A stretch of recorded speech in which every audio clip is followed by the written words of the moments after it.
I eto, cijenjeni gledatelji, vidjeli ste pionirske korake paraglidinga na području Tuzlanskog kantona.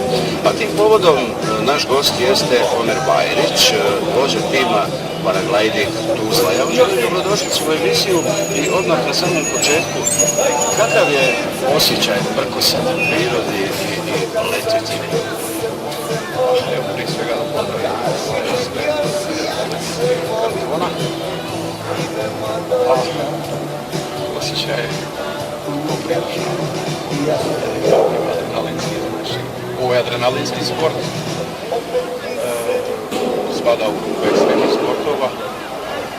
Jeste opasan, što čovjek upusti neke stvari koje ne bi trebao, ali ako se prođe pravilno ovoga škola, onda to je fantastično. Koliko već godina egzistirate i evo, koliko smo informisani, još uvijek niste registrovali klub, nego je to jedno amaterskom nivou i tek u nastojanjima da se registrujete?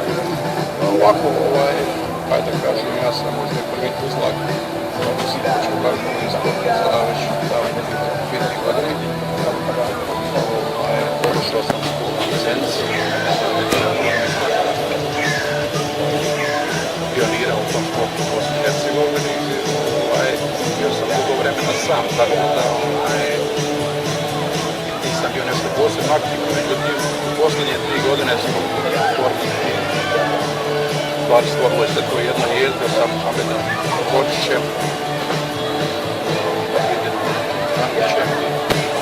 Sugašićem, tako da smo došli zajedno odluci ta neka poletišta ovdje, jedno smo čak i sredili u redu.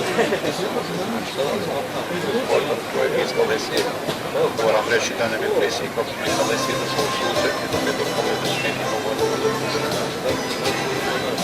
se pripremi za bezbjedno pometanje što je jako bitno. Tako da sada imamo u neposrednoj blizini to poletište koje nam omogućava da iskoristimo svaku vremensku priliku. Jer tamo je bitan i broj sata, što više kretanja da bi se Rekli smo adrenalinski sport i ekstremni sport, koliko sport? Pa pazite, ako bi ga uporedili sa nekim drugim sportovima, recimo evo sa skijanjem, znači nije on toliko skup, naravno kompletno nova oprema, košta par hiljada eura, znači bez obzira da li su u kategoriji početnika ili neka djeca ili sportska.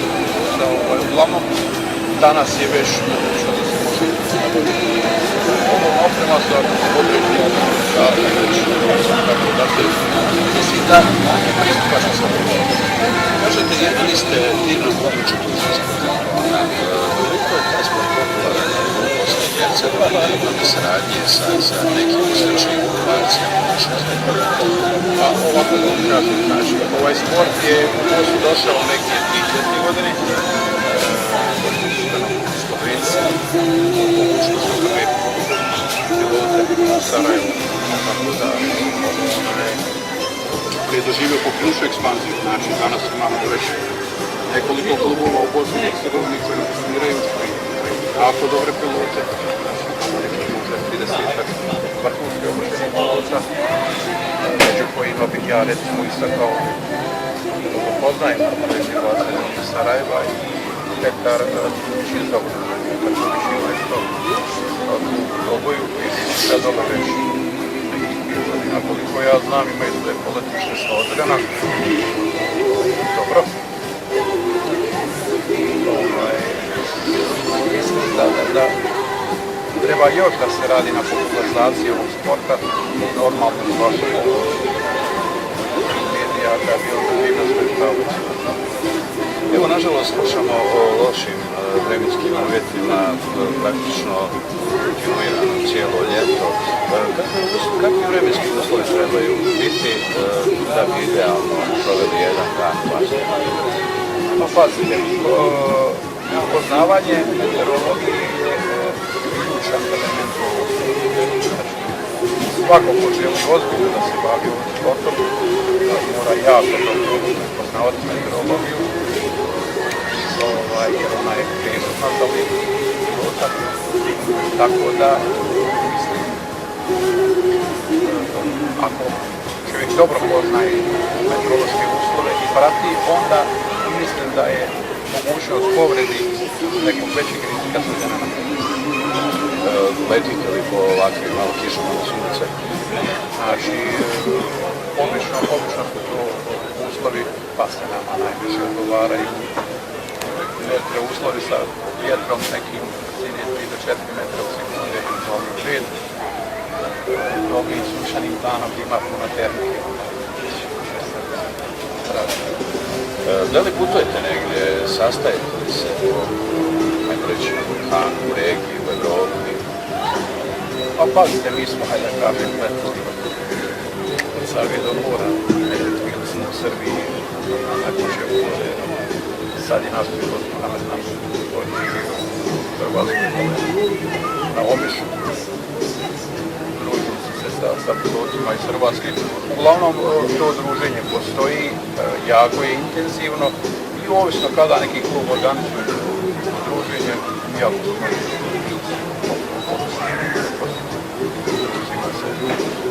normalno postoji i taj sportski aspekt i normalno još uvijek nemamo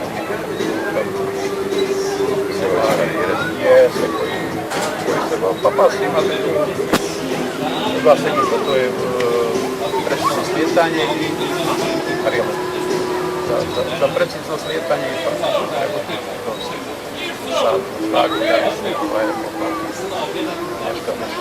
Mislim da ćemo u narednom periodu imamo tu i momka koji je prošao, hajde da kažem, našu školu, iako mi još nismo beneficirani kao škola, ali evo, na njega računamo svoje bolesti. Svaki će u narednom periodu. Da li je ovo možda prilika da na jedan određen način promovišete paragliding, pa eventualno i da primite neke nove članove? Možda je ovo informacija za potencijalne kolege u tom sportu. Da, znači, mi ćemo vjerovatno formirati klub ministar sporta. Upravo kluba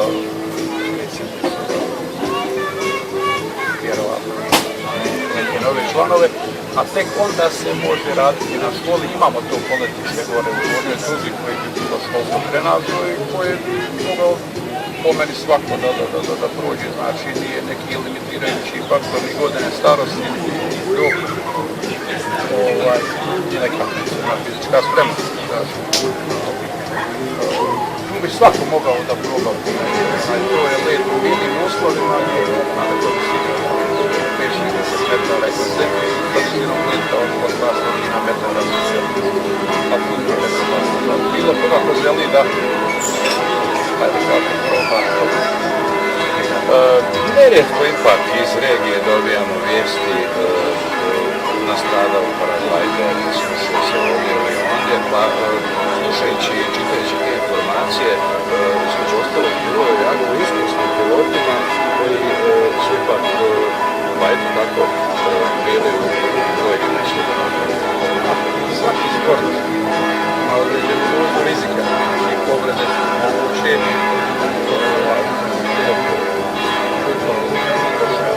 Šta se dogodi da jedan iskusan pilot padne? Koji su to elementi? Morate postaviti neke granice do kojih možete sve je stvar do pilota. Od momenta ako on pređe te granice, onda je mogućnost povredi jako. Šta je granica?